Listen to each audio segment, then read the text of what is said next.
Hi guys, welcome to Sri jam blogs. இன்றைக்கி நம்ம பார்க்க போகிறது மகேஷ் போர்க் ஷாப்.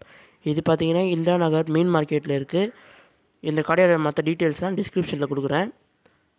இந்த கடையை நீங்கள் யூடியூப்பில் நிறைய சேனலில் பார்த்துருக்கலாம். அது இதுதான் ஃபஸ்ட் டைம்னா இந்த வீடியோ லைக் பண்ணிட்டு ஷேர் பண்ணிட்டு உங்கள் கருத்துக்களை கீழே கமெண்ட் பண்ணுங்கள். மறக்காமல் சப்ஸ்கிரைப் பண்ணிட்டு பெல் பட்டனை கிளிக் பண்ணிடுங்க.